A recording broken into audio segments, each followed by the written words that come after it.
Good evening, everybody, and thank you for joining us for this webinar. Happy International Leadership Week. For those of you joining us, it's an absolute pleasure to have you here exploring this year's theme of the power of your network. For those of you who don't know me, my name is Ben Hobbs. I'm the founder of the Step Up Network, and we're hosting this in collaboration with lots of different organisations. And if you've been to a Step Up event, whether that be a face-to-face one or a virtual one, we always start with a welcome. And this year, this event rather, I wanted to focus more so, not so much on Step Up, but actually looking at what International Leadership Week is and why we are hosting this event. So, starting with why, International Leadership Week is an annual event organised by the Institute of Leadership, and the Institute of Leadership is a global organisation that connects people who are interested in, working within, developing in leadership across a number of different sectors. So tonight, pretty much all of our speakers and panelists are people within the education sector. However, what we wanted to do was connect the Institute of Leadership's work cross-sector with those in education, because networking and education is a really interesting space to navigate. So each year there is a theme, and this year's theme is the power of your network. So if you just type in International Leadership Week 2026 into Google, type in the Institute of Leadership, you'll find so much information about events across the country. Karen, the events manager, and the team have done a fantastic job at curating a fantastic range of events, both virtual and in person. And there's a number of events like this where they're not necessarily being directly ran by the Institute, but being ran in partnership with them. And personally, part of the reason why we wanted to do that is, one, because of the topic, the power of your network, but two, we wanted to do it because the Institute for us has really helped Step Up develop this year. We started our relationship with the Institute in 2024 when we were shortlisted for one of their awards at their annual award ceremony. And then we have worked with them and collaborated with them ever since. So do go and check them out because they are a fantastic organisation to be affiliated with and to work with. And I know I've gained so much as a leader and just as a person, as someone to be connected with other people because of them. So do go and check them out. You'll see a range of events happening in person this week to celebrate this year's theme and work. So thinking about why we're doing that, we also know that actually, particularly in education, the navigating that idea of networking can be quite difficult because it's very different to other industries and sectors. If I was working in, I don't know, a law firm or a bank in, the centre of London, my ability to network and my experience of networking would be very different than me sat in my classroom in Birmingham. It is a very different space to navigate, and that's why we wanted to explore that this year. So in terms of the what and the how, this year, International Leadership Week is focusing on the power of your network. And these are then sort of the subtopics to that theme. And what we've done tonight is tonight's session is going to be a panel discussion. So in the moment, I'll stop sharing my screen, and we are going to spend around 10 minutes on each of these topics. So looking at breaking down these topics even more so that you have a really astute and aware understanding of what networking looks like and how that particularly aligns with education.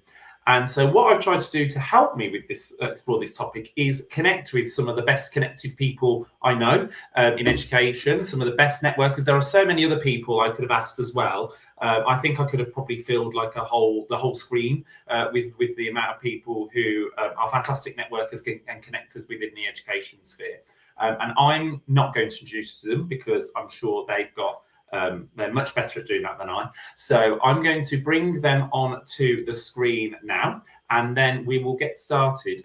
First of all, starting with our introduction. So I'm going to gradually bring them in. Good evening, everybody. Happy International Leadership Week. Thank you for joining us tonight. It's an absolute pleasure to have you here. So, as I just said, we'll start with introductions, if that's okay. So just an overview of who you are, maybe some of the networks you're connected with and founded and lead, and then we'll get into the discussion. So to make it easy for me, I will go clockwise order from me on the screen. So Yamina, could you introduce yourself, please? Hi everyone, I'm Yamina Bibi. I am a former deputy head teacher and currently an education project specialist and teacher and learning consultant. And how many networks am I part of? I should probably just name the networks I'm not part of, maybe. I think everyone's laughing there because it's true. But I am a diverse educator / belonging effect associate. I'm a women-led network in London, and I am co-founder of South Asian Educators Network. Thank you, Yamina. Yeah, I mean, that probably was a good idea to name the networks we're not part of here. Yeah, probably a really good way to start. Thank you, Yamina. Janoy, if you could introduce yourself. Hi, good evening, everyone. Hope you're well. So my name is Jomo Joseph. I'm an assistant head teacher in South London, and I'm also the co-founder of Black Men Teach in its own network itself. In terms of networks that I found myself a part of, I think over the years I've really contributed a lot, gone into a lot, but the most has really kind of contributed to who I am and the makeup of myself. Have to be Aspiring Heads, Step Up Network, Black Teachers Connect, YBTN or Black Teachers Network. So yeah, a lot of those different spaces, and as well as some of the affinity groups from Teach First as well. So that's great. Thank you, Janoy. Hannah. Evening all. Great to be here. So grassroots network-wise, I'm the co-founder of Women Ed, the co-founder of Diverse Ed, now the Belonging Effect, and I've set up women leadership networks in Oxfordshire and Bath and for Lean-In Girls. But I'm also in formal networks, so like an NPQH network, a head teacher network, and a chair of governors network. So I think it's interesting to think about the formal versus the informal and what you need at different stages of your career, because there's some networks I perhaps pull back from because other networks become more important to me in the season I'm currently in my career. Yeah, that's such a good point, Hannah. Thank you. And we'll definitely touch on that later, is that formality and informality that you sometimes need. And also that transience that you need. Sometimes you really need a network at certain points and different points in your life and career. That's so important. So thank you for highlighting that. And last but by no means least, Tim. Big shoes to follow. So my name's Tim Mobbs. I'm head of ambassadors and community at Teach First, and I've had the privilege of working, I think, with everyone on this call multiple times across various networks, shockingly, and across kind of the last 5 years, I've had the privilege to lead alumni work at Teach First, which has a huge kind of emphasis on networking and the power of connection. Over that time, again, had the privilege of working with and starting over 200 networks within education, seeing what works, what doesn't work, and more recently, really kind of focusing on what does quality of delivery for networks look like to provide an excellent experience with moments of magic that's consistent for people who do join networks. And I think that makes the difference. Yeah, that's great. Thanks, Tim. And you've heard that part of the reason why we created this lineup was because of the amount of networks were involved. I nearly contemplated asking everyone to could you send all the logos of networks you're involved? But I don't think a slide would be big enough to get them all on. And especially, like, as we said there, the informal and informal networks and networks you was a part of, networks you're still a part of, and so on and so forth. So as I said in the introduction, we are going to navigate this webinar through looking at breaking down that theme of the power of your network for this year's International Leadership Week. And looking at those 5 key topics, we're going to ask one question to our panel, and we'll sort of start with different people each time. But please also, if you have any other questions or comments, people have already started, so thank you so much. Please do pop them in the comments, because it'd be great to share them and share them with our panel. So we're going to start off by thinking about the theme of building and sustaining powerful networks. And ultimately, we can interpret that as more formal networks, as in actual ones that have become organizations, or ones where you actually just curate your own network. Now, I think one of the things in education that is not taught, and I know I've heard some of you say this before, is actually that ability to network. You're often not taught how to navigate that space, particularly from very early in your career. It can feel quite daunting to go to a training session and you're expected to network, or to go to a conference and expected to network.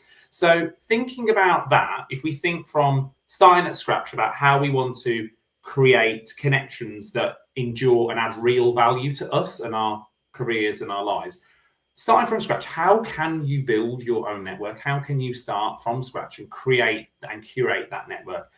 So we'll go back in that same order, and then I'll change the order up each time. So Yamina, if I could come to you first on that one, please. Yeah, I mean, I think back to what 10 years ago now when I first started, and I went on X, what was Twitter back then, to just stalk Ed Sheeran is the joke, but it's genuinely the truth. I was just following Ed Sheeran, and then all of a sudden discovered EduTwitter essentially, and the first person I saw on there was Hannah Wilson. So it's just a full circle moment to be here with Hannah, talk about network, because all of those networks that I've found as a result of that connection, my connection with Hannah, has just been so significant to my career. And it started just by following Hannah, watching the work that she's doing, and then connected with organizations like Women Ed, which was just, you know, five co-founders talking about women in leadership. And I was just so admired the work that they did, and then ended up going to just following those colleagues as well, and then going to a conference. And I think that for me was really important, about who I was following on social media, not necessarily saying anything. It might be really weird, but genuinely just observing, just watching, just really engaging with them, liking and commenting maybe, and then like going to a conference, and how life-changing that moment was. And it was through Hannah, if I'm being really honest, that I found all those other networks. So I think when you're thinking about how do you build that, it's really following those colleagues that you admire, those people that you admire, and kind of maybe liking what they're saying, commenting with what they're saying, and engaging. And I know it's really daunting, and I know that I'm an extrovert, so it's really easy for me to say, and I'm very aware of that. But from an introvert point of view, following and engaging and liking, and maybe even attending a conference if you're feeling brave enough, to kind of share that and connect with others as well who might be like-minded. That's great. Thank you, Yamina. Some really good tips there. Janoy, how about you? What do you say to start from scratch, how to build your own network? That really, like, am I muted? How long have we been doing online stuff now, and we're still making silly mistakes? I think one thing I'll say, just to kind of echo some aspects of what Yamina said, that really shone through with myself, is a level of like sincerity and being quite genuine when you're coming to really connect with somebody. You're not connected to see what you can kind of get out of them, but more so see how you can really add value. And I think for myself, earlier in my career, you know, I realized that ultimate networking isn't about like collecting contacts necessarily, but it's more so about contributing to communities. And if I think about everything that I've kind of done from since I was a PGC student until now, whether it was like supporting school initiatives or mentoring students or collaborating with colleagues across departments and from one school to the next, I think people ultimately saw the value that I was able to kind of bring. And so for me, as a result of this, a lot of opportunities came because my work, my values, what I stood for, you know, spoke on my behalf, and well in advance. And so essentially when I did become an assistant head teacher, and how I became an assistant head teacher, the stories and the connections through that was a result of the fact that people was able to testify the fact that I was able to add to the collective. I was able to add value to a network. And so what I would say, if you're going to start a network, it's literally all about building through contributions, not necessarily through contacts. And what I mean by contributions, like sometimes people are doing amazing things. You don't necessarily need to start your own thing, but you can actually connect and add a different perspective. And I think contributing to the greater conversation speaks a lot more volume. Yeah, that's really important. That sort of reciprocal approach that we expect, that it is a network. It's not a one-way thing that, yeah, I give and I get back and things like that. I think that's really important. Thank you, Janai. Hannah, if I can come to you next. I'm feeling old because I think I'm going back like 15 years now when I first joined Twitter. And I was just a bit of a teacher geek. Like, I love teaching. And I was like, no one's talking about teaching in my school. Like, my school was great, but a bit insular and a bit inward facing. And similar to me, like, I'm an extrovert. I love people. I love connectivity. So I joined Twitter, but I hated it. So I left it. So then I joined LinkedIn, didn't get it. So I left it. So what I did do was I found TeachMeets, and I started going, like, back then, like, London was on fire with TeachMeets. I was probably going to a TeachMeet every fortnight. And then through the Teach Meets, I met people who are on Twitter. So I then rejoined Twitter and I began to understand the kind of rules of engagement. And that then led to me, as I stepped into deputy headship and I was the only female on SLT, needing a network of female leaders. So at that point, we had the brilliant platform Staff Room. It used to be a blogging community that Peps McRae started. It was just a beautiful space.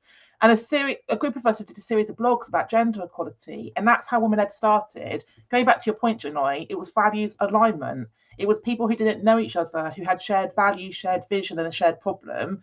And we came together to start Women Ed. So that's where I kind of got the appetite for it.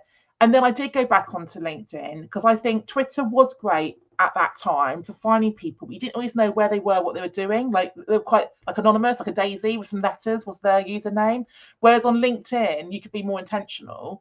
And as I left London to move to be a head teacher in a different county and I relocated, I used LinkedIn to build my network before I even arrived. I found every head teacher, chair of governors in the county, and I reached out to them.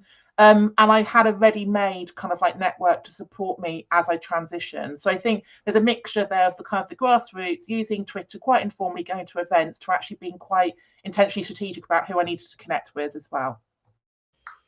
Thanks, Hannah. That importance of intentionality in terms of networking, I think will come through with quite a lot of the other topics we'll talk about as well. So thank you for that. And Tim.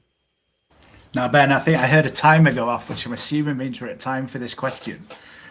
So I will keep this short and sweet. I think there's two answers to this question. I think there's how you start your personal own network and how do you start a network. So I think I'll zoom in on the first one because I think people have touched on the second one quite a lot. And I think the first one is just realizing that networking is incredibly uncomfortable and it can feel very, very awkward for a lot of people. And I think just leaning into that and understanding that that's okay. And even the most expert networkers who look like they don't feel like that, I would argue probably still do feel like that a lot of the time. And I think the second part of that is just start saying yes to things, like turn up. Like there is so much goodwill out there in education that people want to help you. And it's like, it's always astonishing to me how often people say yes. Like, I can't remember someone actually turning around and saying no. So I think just knowing that that is most people's kind of outlook. So say yes to things and lean into the awkwardness. That's great. Thank you for that, Tim. And I think so much important, like you said there, actually finding those spaces to connect. And actually, if it's not your space, that's fine. And go and find another space and that sort of thing and keep moving. So yeah, thank you for that. Thank you everyone for those contributions. I think they were really useful. And yeah, that was we could have broken that down into two questions, as Tim said there, like actually starting physically leading a network, but also curating a network. So thinking about that curating the network, we've sort of touched on this very much, but one of the other themes in this year's International Leadership Week is about that idea of connective leadership and collective wisdom. So that harnessing the power of collaboration to drive smarter decisions. So we've talked a lot about it. What was very clear about that is that intentionality around networking. But then it's also about being intentional about interacting with the right people and the right organizations. So my next question is, and I know we have touched on this already briefly, but how do you do that? How do you make sure you are connecting with the right people, your people, the right organizations for you? If I could come to Hannah first for this one, please. Yeah, this question really resonates with me. So I have a habit of relocating, and I relocated again 2.5 years ago. And my previous relocations have been for a job. So you kind of have an in for building a network, whereas I've relocated here because I want to live in Bath. But I work from home or I work on the road. So I'm not ahead. I don't work in education locally, regionally. It's been much harder to actually do that intentional networking. And I've created 3 spaces that have taken time. It's been like 2.5 years now. But I set up a diversity hub in Bristol, which is about 15 minutes from Bath. And I've met every half term for 3 years a group of people who care about DEIB. And we've grown slowly, but very intentionally, a values aligned group. So I'm not sure it's like the right people, but it's the people who want to be in the room talking about that topic. As a woman leader of a business, I also wanted to network with women who weren't in education. I love educators, but it's not like I'm a business owner. So I was looking for women leadership networks. I couldn't believe in 2023 there wasn't one in Bath. So I started one. So I co-founded I founded the Women Leadership Network in Baines. And in 2.5 years, we've picked up 850 people who want to be in that space because that space didn't exist. And I've just built that through LinkedIn. And then through those two things, I got approached by a group of global majority educators from Bristol who wanted to launch a REND. And I'd been to a lot of the racial equity networking dinners elsewhere in the country. And even though I'm white, they know I organise events and I run networks. So I came on board as one of the organisers of REND. So those three spaces are all what I care about. People I want to be very aligned with, connecting with, collaborating with. It's not really about work or money. It's more about like who I want to be in conversation with. That's great. Thank you, Hannah. Tim, if I can come to you next. Yeah, thanks, Ben. I think finding the right people is an interesting one, and I think from experience, like we've tried lots of different things, and I think the thing that really shines out of working is having a very clear purpose for the network. I think the clearer the purpose, the more you find the right people, because the people gravitate towards the purpose. I think where it's wishy-washy, or if it's just like a really general theme, then I think what we've seen previously is actually you get quite a big uptake, because obviously the bucket is broader, but then engagement is much lower because people kind of come, join, and then it's like, not 100% sure this is for me. And I think the interesting thing, I think, with a lot of networks is you kind of have one shot with members. If they come and have not a great experience, I think you kind of keep their information, but you've lost them as a member. So I think that's why I said right at the start, like we're really pushing for consistency with moments of magic. Like, how do you make people feel they belong? How do you make it really clear that like this is a space for them? And how do you like build an onboarding process that really kind of sweeps people in so they feel at home? So I think that's the other thing is it's quite easy to join lots of networks, but it can be quite a daunting thing joining particularly virtual spaces where you don't know anybody.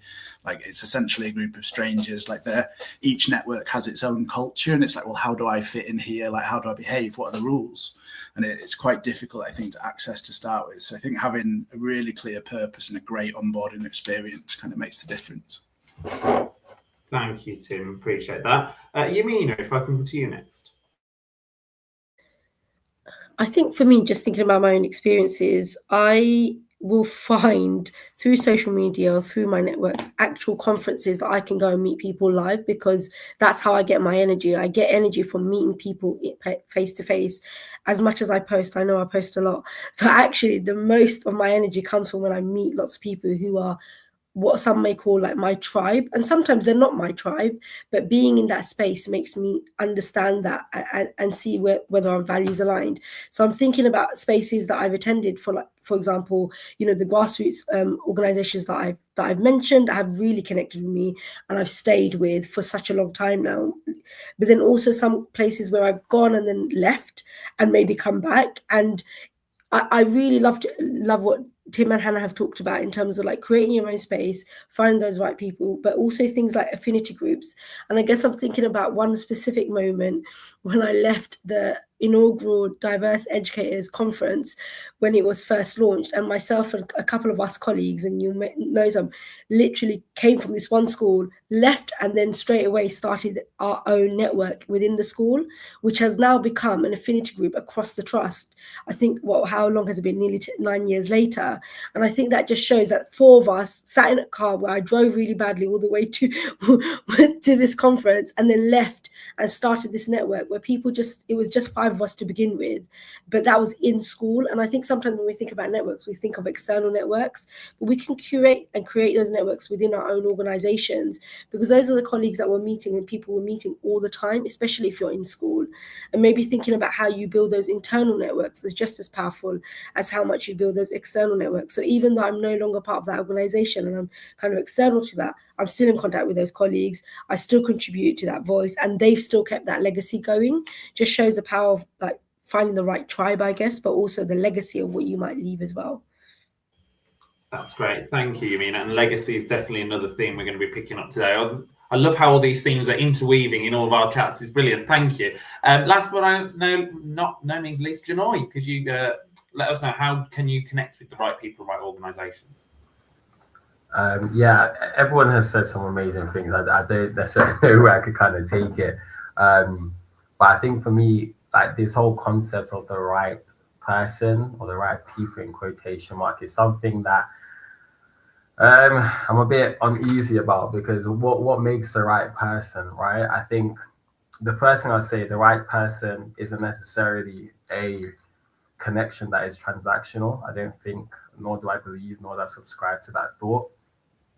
I think when we consider the right person, or our tribe, as Yamina kind of mentioned, a lot of it goes pretty much deeper in the concept of like just values, and I think as opposed to titles or positions, and it definitely comes down to this whole idea that the right people, the right people will always speak a certain language that would either invigorate you to kind of move forward or press on, or move from belonging to mattering, where you are actually actively participating in the network.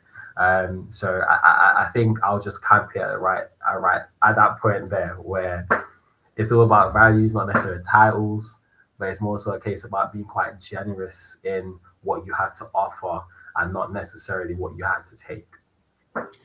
Yeah, I think that's a great point to end on that discussion, Janoy, in terms of, remembering that a network is as much about giving as receiving, in terms of, that sort of mutual, that mutual respect we have for one another, but that values alignment is really important. And actually knowing that if you're in a space where actually your values are being compromised, then that probably isn't the right space or the right people, as you say, in inverted commas, to be around. So thank you for that. Thank you, everyone, for that. That was a great discussion. So we're now going to move on to our next topic. And I think this is a topic that links very well to a lot of the work people are currently involved in. So we're going to move on to the next theme of diversity, inclusion, and global connectivity.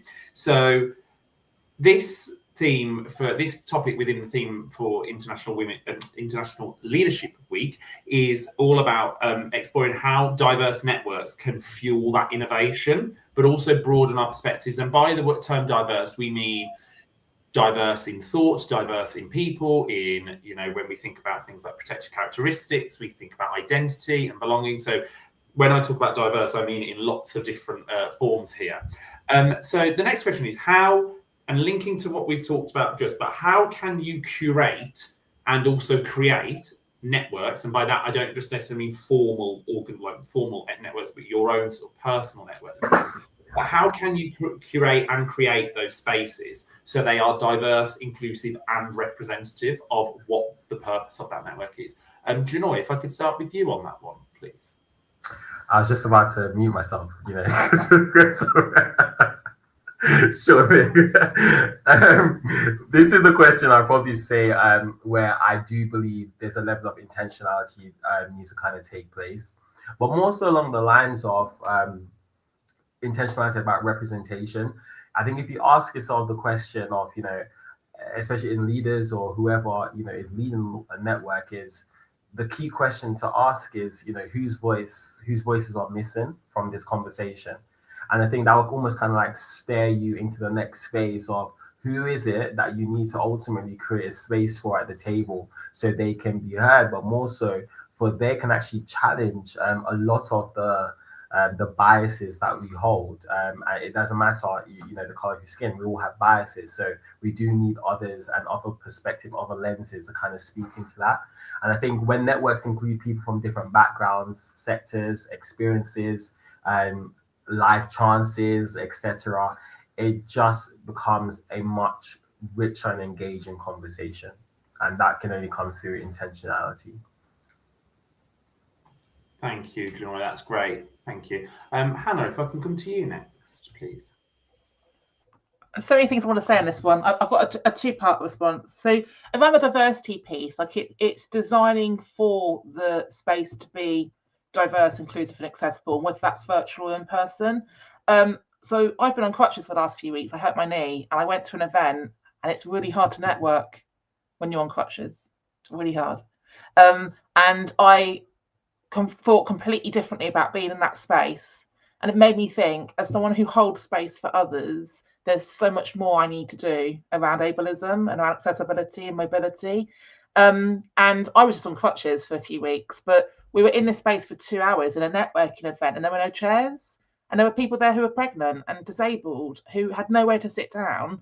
So I went into bossy Hannah mode and went to find the organizer and asked them to find some chairs. And when I was actually then interviewed as part of the event, I talked about we just need to be a bit more mindful and check our own privileges about the spaces we're creating. One of my teams recently run some training for a group of people who were deaf and had to completely redesign how they were delivering their training for that space. So that's my first thought. My second thought is actually about the bit in the question around internationalism. So my network blew up during lockdown because we were running loads of free virtual events. And one of our virtual events in June 2021 had 13,500 people at it. Like, it was absolutely off the charts. And suddenly our connectivity went international. And that's really interesting to then think about how you navigate time zones, how you navigate different cultural differences. And I did not think I'd then be ending up organising a women leadership conference in Dubai. But through my network with Dubai schools, they saw what I was doing in Bath and like, can you help us? We want a women leadership network over here. So for the last 2 years, I've been co-organising from Bath a women leadership network and event in the UAE. So it's funny how you find connections you're not often looking for. I've now pulled back because I haven't got the capacity to be organising an event I can't go to regularly. But I think it's interesting where you end up finding people in unlikely places sometimes as well. Yeah, that's so true. And I think it is about that mindfulness of when people are checking in and checking events, particularly virtual events. If you're a UK-based organiser, it's so easy to think just about you and your time zone. I had the same thing last week with someone in Lisbon, and luckily they're in the same time zone, but I didn't even know until they started talking to me. But yeah, it's really important to consider. Thank you, Hannah, for that. Yamina, if I could come to you next, please. Yeah, just to echo what everybody else said about intentionality and just being really deliberate in who we invite into spaces. I think there's no excuse anymore to have a really homogenous group of people, for example, talking about specific things and assuming that they're the only experts in a room or the only kind of people who can talk about that. And just there's so much out there now where you've got speakers lists that have a diversity in terms of thought, in terms of kind of protected characteristics as well, and just to avoid that kind of cognitive bias and that echo chamber. Because I understand about, like, absolutely we should be thinking about how we find people who are aligned to our values as well, but sometimes we don't know what we don't know, and those unexperienced or inexperienced identities are just as powerful.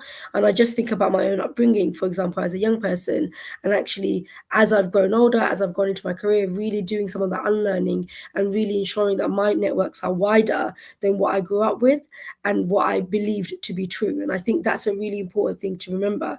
And there really is no excuse now in 2026 to say I'm only going to have a homogenous group of people speaking at a lineup, for example, because there's so much out there to show that, particularly in education anyway, there is such expertise out there. So just being really intentional about that and going out there and avoiding the echo chamber is really important, I think.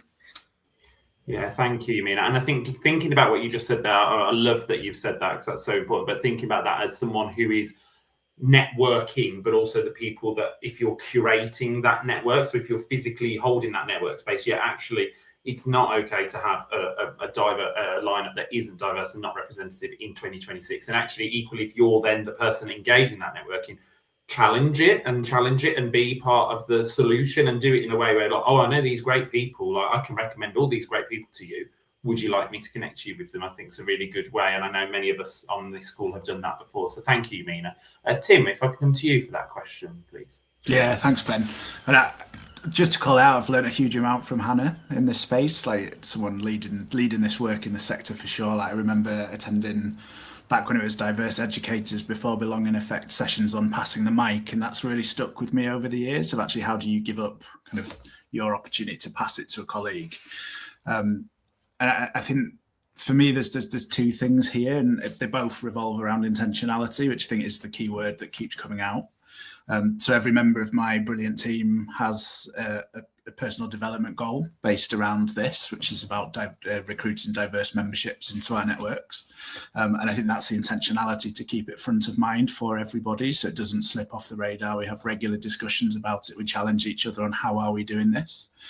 And then secondly, like, we've intentionally built it into the architecture of how we run networks. So over the last couple of years, as you know, Ben, we've kind of developed an areas of excellence framework, which we kind of base all of our network approaches around at Teach First. And that was very much based around the work in the art of gathering and impact networks, which are two brilliant books.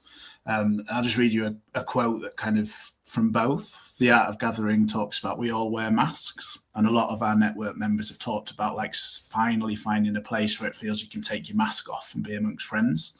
So like we really honour that and understand, and that then links to kind of the key theme through Impact Networks, which kind of states that building trust is the work of networks. So we really try and meet members where they're at. We try and make sure that we build great relationships with them so we can support them to build great relationships with other members as well without being too controlling, and that's kind of what we build the networks around. And I think the other thing from Impact Networks that stands out is a quote that says, through that exploration of divergent perspectives, we discover the places where values converge. And I think that's the key. Like if we just had like the homogenous group that Yamina mentioned a minute ago, like we don't get that. So like a network is a better place if it's diverse. Definitely, totally agree. Thank you for that, Tim. That's really, and I have to say, The Art of Gathering, which was a book that I know you and your team recommended me, is a great book, and it's really great one to engage with if you're trying to navigate this the field networking. Thank you for that. So that's brilliant. So we're now going to move on to our fourth topic. So fourth topic, we're now going to start considering legacy, and we did touch on legacy earlier. So one of the other theme topics being explored as part of this year's theme is that legacy around networks. So understanding how your connections leave a lasting impact on people and organizations, communities, and that. So Tim mentioned the phrase moments of magic, so I've sort of changed that and called it a magical moment. So considering your involvement in networks, and this could be both as a sort of a network leader or actually engaging in networking, feel free to take it as you wish. What would you say is a magical moment that has stayed with you around the power of networking? So through your involvement in networking over the years, and like I said, it could be as a person leading that network or engaging that network, what is a magical moment? And Tim, if I could come back to you for that one first, please. Yes, when I first saw this question, so many, and like it's really difficult. I mean, being here on this call with you, Ben, is one. Like knowing, like seeing you when you first kind of got in touch and said, "Oh, I've got this idea of how we make the early careers network something else," and like just to see kind of step up growing. And like I think I had a proud moment when you we've reached 1,000 followers like up on LinkedIn, and kind of seeing the journey that you've taken this network on alongside the brilliant volunteers that you work with is a magical moment. Like to see it from inception of idea through to like the growing force it is wonderful. So you should take the flowers on that. And then there's personal moments of magic as well with individual members. So again, I think one of the proudest parts of my career to date is working with the 100 Black Head Teachers Network. And again, seeing them from the first moment where 5 brilliant people came together in London alongside my team and like had this big scary idea of, well, what can we do to make a dent in education? And they've got like the incredible goal of getting 100 Black Head teachers by 2038 into the system, which will fundamentally shift. But seeing those first 5 members, 3 of whom are now heads, like is incredible. And it's working. And like just being able to go to that group is a privilege and is a magic moment every single time I step into the room with any of the members. And visiting Daniel in his school as head, king of the castle, walked us around, was just like, this is it, right? This is it.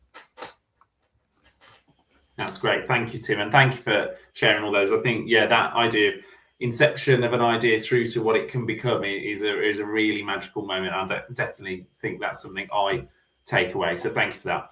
Yamina, if I can come to you next, please. This is the hardest question. I just have to say that the book I ended up writing, I would never have written it without the network. You know, the person who told me to write a blog, it's so vast that I just think about all the people who contribute. Oh, thanks, Hannah. I have your book here too. Don't worry. But genuine mutual love. But like when I think about how I even got to write, I never wanted to write a book. I never thought, as somebody who's dyslexic, I just never thought it was in my, like, even though I'm an English teacher, I just never thought I'd do it. And it was my editor who then contacted me through my blog. And I only wrote that blog because somebody on Twitter was like, you should write these things down. And I was like, oh, all right then. And, you know, I just think about moments that actually weren't very intentional, just to share some ideas around teaching learning or teaching English, that then meant that I widened my network to then that somebody in my network, and I think it was Amjad Ali, but I actually don't know for sure. He'll probably claim it was him, who had said to my editor, you should go and, get in touch with Yamina, should be a great writer for a book, who then contacted me and then led to this book. It's, for me, is like extraordinary, and this shows the power of network. Somebody who genuinely did not even have any desire to write a book, didn't think I was capable of writing a book, and then through my network, like Hannah being my coach, being like, you need to make sure you do it by this deadline, and that magical moment, I think, was my book launch, when I sat in that school and Ben, you were there, and like genuinely just seeing all the different networks come together in one room. It was like This Is Your Life, but the most weirdest version. All these networks that I'd curated, including my personal and professional networks, sat in that room, was really powerful for me, and that only happened because of the networks that I grew online and then in person as well. Thanks, Yamina, and that definitely is a magical moment. Like, well done for that book. That book is great, and the book launch was really special. So yeah, definitely, thank you. Jonoy, if I can come to you next. Yeah, so I think if I go off what everyone was saying about personal and professional, I would say a professional one, magical moment for myself. And I keep, whenever I run into this person, I keep telling them, like, I'm going to cash in on this opportunity that I created. So we had a Black Men Teach event where we were putting on a revision seminar for boys in year 11. I was able to bring people who mentored myself, or who were also like different aspects of teachers in terms of positions, leadership. One of my friends, he volunteered as a tutor. He was looking for a job. He wanted to move schools, and it just so happened that the person who he was tutoring a young person with was in a position who was able to offer jobs. And he invited him to an interview in that moment in time. And then now he's he's somebody that's a senior middle leader at the school. And every time I run into him, I'm always saying that, look, you could have bailed on me on that day and not turn up, and look, where would you have been? So he laughs at it all the time. But I think what's so interesting is that, and it links to what Tim was saying, that sometimes when it comes to networking, you just have to say yes and just show up. And my friend, he's not really an extrovert. He would rather be at home. But that day, because he wanted to kind of help and give back to my network, he was able to kind of find himself now in a career where that's the case, in a job or in a school. Sorry, I think something personal for myself. The first time, I was applying for a role in terms of SLT, and I sat with the head teacher who was interviewing me, and he said, I already know a lot about you. I just want to have a conversation, and so on and so forth. And that really took a weight off myself, because it was in that moment I realized that the things I've been doing outside of, my school, with Black Men Teach, with other networks and so on and so forth, it really just set this sweet moment up for me, where I was, being interviewed as somebody that's quite credible in what I was talking about, and I wasn't exaggerating anything in any way, shape, or form. So I think those will be like my two main examples where I can testify to how networking actually works, and I've seen it. That's great. Thank you, Joy. Thank you for sharing those. And Hannah? I think my magical moment and legacy is very much that I co-founded Women Ed, and for 3 years I was one of the driving forces behind it. And then I pulled back because I became a head teacher and didn't then think I was going to start Diverse Ed. That's a different story. But I'm so proud of what we started and how it's still growing. So even though I've not been involved for longer than I was involved, I flew out to Canada and launched Women Ed Canada. My mum's Canadian, my best friend lives out there. One of my mates from uni launched Women Ed Portugal. My clients in Brunei and Oman launched those chapters. So even though I'm not part of Women Ed anymore, I'm still connected. And if you think about international networks, last Sunday on International Women's Day, the MENA handle for Women Ed hosted a virtual safe space, and it was about career empowerment. And they flipped it to be about how everyone's feeling working out in the UAE right now. And I turned up as an ally, going back to Tim's point. I wasn't there to talk. I'm a white person in Bath, but I know people are hurting out there at the moment. So I just showed up to show my solidarity. And there were 3 of us from Europe and about 10 from the region. And they were blown away and quite emotional about the fact that we'd carved out time in our diary to go and support them. So I think it's that, like, you don't have to be in the room, you don't have to be in the country to sometimes support people. It's just knowing you've got someone at the end of a tweet or end of a LinkedIn email, whatever it might be, or on Zoom, who's got your back. Yeah, that's great. Thank you, Hannah. And thank you, everyone, because I knew when I was typing that question, I was like, if I was being asked that question, I would really struggle to put it down to one moment. So I appreciate that you all picked some really great moments there to share. And there probably is so many more that we could have probably spent the whole webinar actually just going through magical moments that we've encountered through networking. So moving on to our final thing. So we've just talked about legacy and very much the past as well. Also the future, and that's very much about what my next and final question is about. The final topic within this year's theme, the power of networking, is the future of networking. And we've referenced, obviously, between us a lot around grassroots networks and social media and blogging and connecting and so on. And we know that actually for many, quite very recently, that space has very much changed. If we think about education, Twitter and things like that, that's obviously a very different space now. So thinking about this evolving world, this evolving digital world, and more thinking about hybrid connections and so on and so forth, considering the current landscape, what is something that you are aware of or something that you might even be trying to work on about how we navigate networking in education moving forward?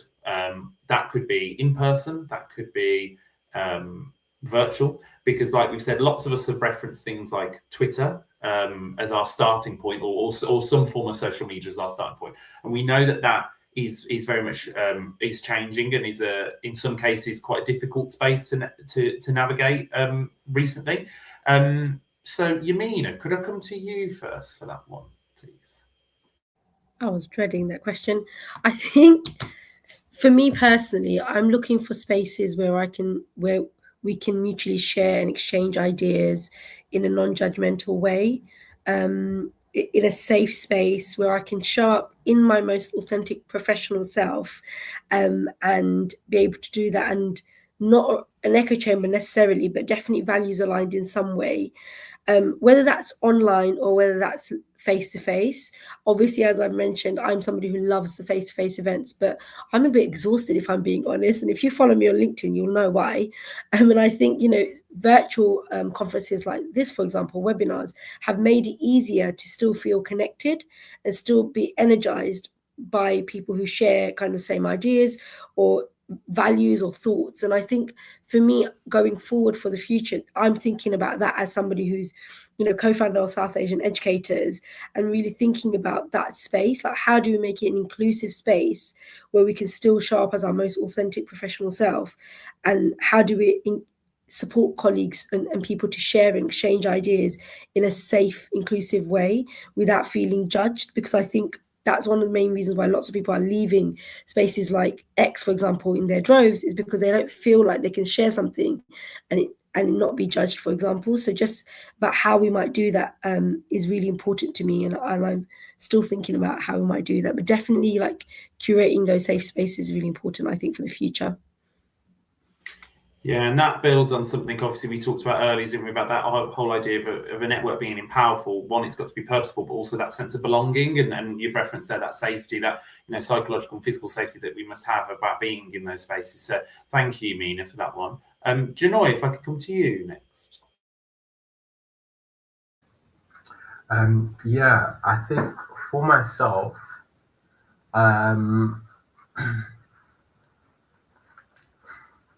if I had the last thing to say, I think it will have to come down to this whole concept of collective impact and collective improvement as well. And what I mean by that is it ultimately just comes down to the fact that true networks, I feel like there's space for everybody. I think we definitely don't need to be in competition.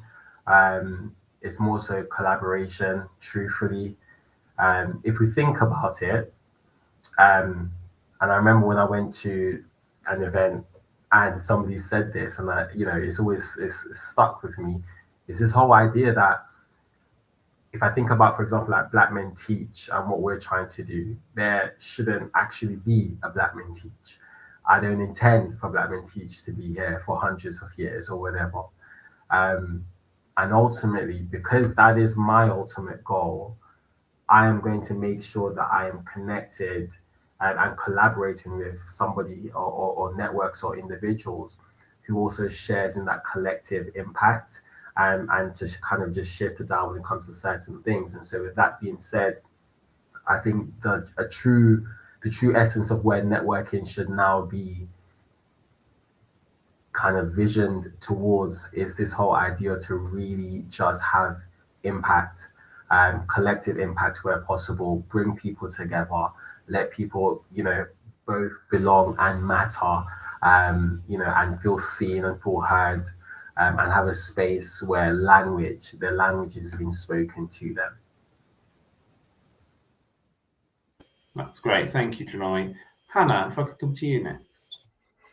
I think it's an interesting one to think about technology and how we use technology. And going back to Yamina's point, I reflect quite a lot on like private versus public networking. And I think that's where Twitter went wrong to a certain extent, because it was quite public, and LinkedIn can feel like that sometimes. But why I like LinkedIn is you can create groups on LinkedIn. So I've grown a lot of my networks by having very focused groups on LinkedIn, where we've got 850 women who are leaders in Baines, who are in our Baines Women Leadership Network. We've got 150 edupreneurs in another one. So I think it's about segmenting it, like not just having everyone in one big sort of like melting pot that is your network, but having different groups you tap into. But going back to what Yamina and Joy both said, that those spaces are then safe where people can be authentic. So with the demise of X, and when we published our first book, The Manifesto, we launched our Mighty Network community space for that reason, because it's invite only, it's private, it's safe. There's 2,000 people in there, all from the Diverse Ed Network, who want to talk about DIB. And we've not had a single issue in 2.5 years of anyone misbehaving in there, whereas we know that X became absolutely vile. So I think you have to have very clear rules of engagement and expectations of code of conduct. And I will be the bouncer. If you do cross the line, you will be kicked out. So I think it's that. But I think going back to Janoy's point, it's also about like inviting people in. Going back to Yamina's point about extroversion, like there's some people who wouldn't necessarily bring themselves to that space. So it's actually about saying, "Oh, would you like to join our space?" And I experienced something new last week. I went to an event where there's someone who set up a company called The First Hello, and she stands at the door and she welcomes everyone, because some people are nervous about even coming over the threshold. And when you arrive with friends, it's easy, isn't it? But when you arrive by yourself, it's really nerve-wracking. And Yamina will know this, Janoy will know this. I'm often the person at the door hugging people, like the Hannah hug. And not everyone wants a hug. Some people need a hug, just like set to themselves to come into the event. So I think there's also something about keeping it personal, because I think the hybrid or the technology can create a bit of a barrier sometimes where you don't actually know people either. That's great. Thank you, Hannah. And Tim. Yeah, I think that's so right, Hannah. And like looking at Andy's Man Club and the great work that they're doing, they now have a role called a sweeper role, which is outside the venue, because what they've recognised actually is a lot of men arrive and sit in their car and like finding getting out of the car really difficult, because talking's hard, right? So the sweeper actually goes and knocks on windows and says, "Oh, are you here for Andy's Man Club? Let me take you in for a biscuit." And I think it's such an important role to play to help guide people in. And I think we're really thinking about like how do we do that in person, but how do we do that virtually as well? Because that can be tricky as well. The camera off syndrome, I think, is something we need to get over. So we saw, similar to you, Hannah, like during lockdown, a huge spike in network attendance, like massive numbers, hundreds of people in rooms, captive audience. And then we saw that absolutely bottom out post-COVID, and like we really saw, I think, the additionality and goodwill that it takes to network not dry up, but certainly reduce across the sector, which led to a lot of decisions around various networks and things. We have seen that kind of balance out recently, though, I think. if I was to make a big bet, and by the way, if anyone has the actual answer to this question, please email me. I'd love to know. But I would bet that the future of networking in education will shift towards professional advancement. This is just a me thing. It's just a big bet. I think there's gaps appearing in roles across the country, and I think places need brilliant people. And I think, coming right back to the start, Ben, where you said if you're in a different sector, law, consultancy, networking is part of the fabric of those sectors, right? And you network to get to know the people where you're going to get those roles. I think that's the space that's going to fill very, very soon. 40,000 people leave the sector every year. It's 8% of the workforce. Like, there's a reported kind of leadership crisis coming in education. So I think the people that kind of fill those spaces, I think will start to be the winners. So it's making sure that those spaces exist and are accessible by everybody. Yeah, I think that's really important. And like you said, Tim, actually, if you were in other sectors, that is often, you know, how a lot of people do get jobs and get opportunities is that. But also, yeah, actually thinking that those spaces are accessible for people and making sure that, you know, if you're, again, this comes to something we've done at Step Up, is really try to make sure that any events that incur costs are really, really low, but also having an option that if even you can't afford that or you can't physically get there, is there a way we can support you to get there? Because there are people that need these spaces but actually can't get to them. We talk a lot about, you know, inclusion and things like that, but actually accessibility as well. And I know we've referenced that in terms of earlier, like with online platforms and that and so on. Thank you so much, everyone. I was really worried we wouldn't get through all 5 topics when I typed those questions up, and look at us, we have done it with even time to spare. So well done, everyone.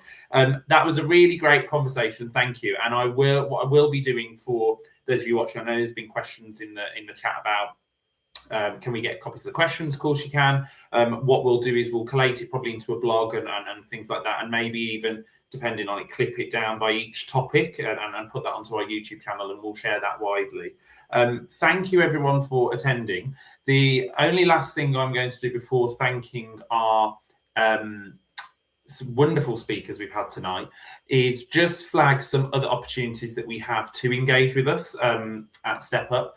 And thinking about that idea of networking was something that was brought up to us at our London event that we held this year, that actually some people said, we don't know how to network. We don't even know how to set up a LinkedIn profile. So we are going to be doing some CPD on that later in the year, which is free in May. There are some other events, as you can see on the screen there. Our Birmingham Lead Meet is our next face-to-face event. And we've got an event in London in June. And I would say the event in London in June, the birthday celebration, there's only about 3 tickets left. So if you do want to join us, please do get a ticket quickly. But last but by no means least, thank you so much to Yamina, Janoy, Hannah and Tim for joining me for International Leadership Week. It's the first time we've celebrated this as a network. So we're really pleased to be here with such a great topic. And also a huge thank you to the Institute of Leadership for curating this week and creating this space. And as it's only the Monday, so only the start of the week, I know that there are many events starting up and down the country today and more so tomorrow as well. So thank you very much for joining us, everyone. Have a lovely rest of your evening. And in the power of networking, we hope to connect with you again very soon. Thank you.